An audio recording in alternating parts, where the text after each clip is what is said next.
แล้วเขาบ่มีโอกาสเฮ็ดอีหยังสิได้เฮ็ดอีหยังเนาะคนแคนาดาเพิ่นได้มาพบกันเนาะบ่ได้สั่น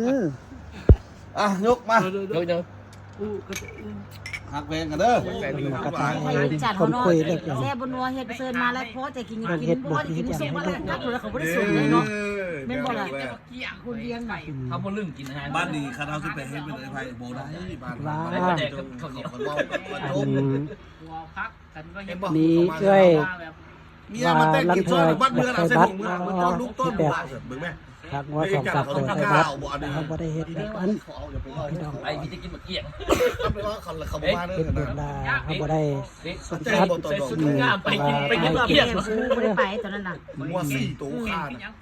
ค่าโลเขาละเขามากินมื้อตู้นึงแล้วเข้าใจไปใส่เสื้องามๆอย่าส่งมาให้ไปกินมันรสชาติบักลิ้นไม้เลยดิดังแก้วมันเห็ดเอียกะอย่างนี้ใบกัวดอกแคกัวดอกแคบกแคนะจะเบาไอเวียงไซออกมาให้เนาะเมื่อก่อนเนาะโอ้ยจะมาถ่ายกินเท่าหน้าแล้วทายได้ยังกินตัวเรียบร้อยแล้วตัดออกเอาตอนนี้ตอนเช้าเขาก็ได้ลุกมากินกาแฟกับท่าดินพวมพัวพันเสี่ยวเพิ่นอยู่สวัสดิ์เขต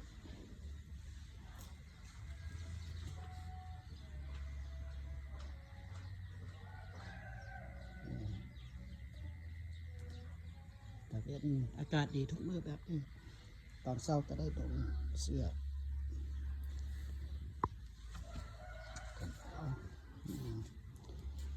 กินกาแฟแล้วเขาก็กินข้าวเช้าข้างกับพวมปุ๊บเนาะบรรยากาศดีอาจจะนอนนั้นน้อยหนึ่งระยะนี้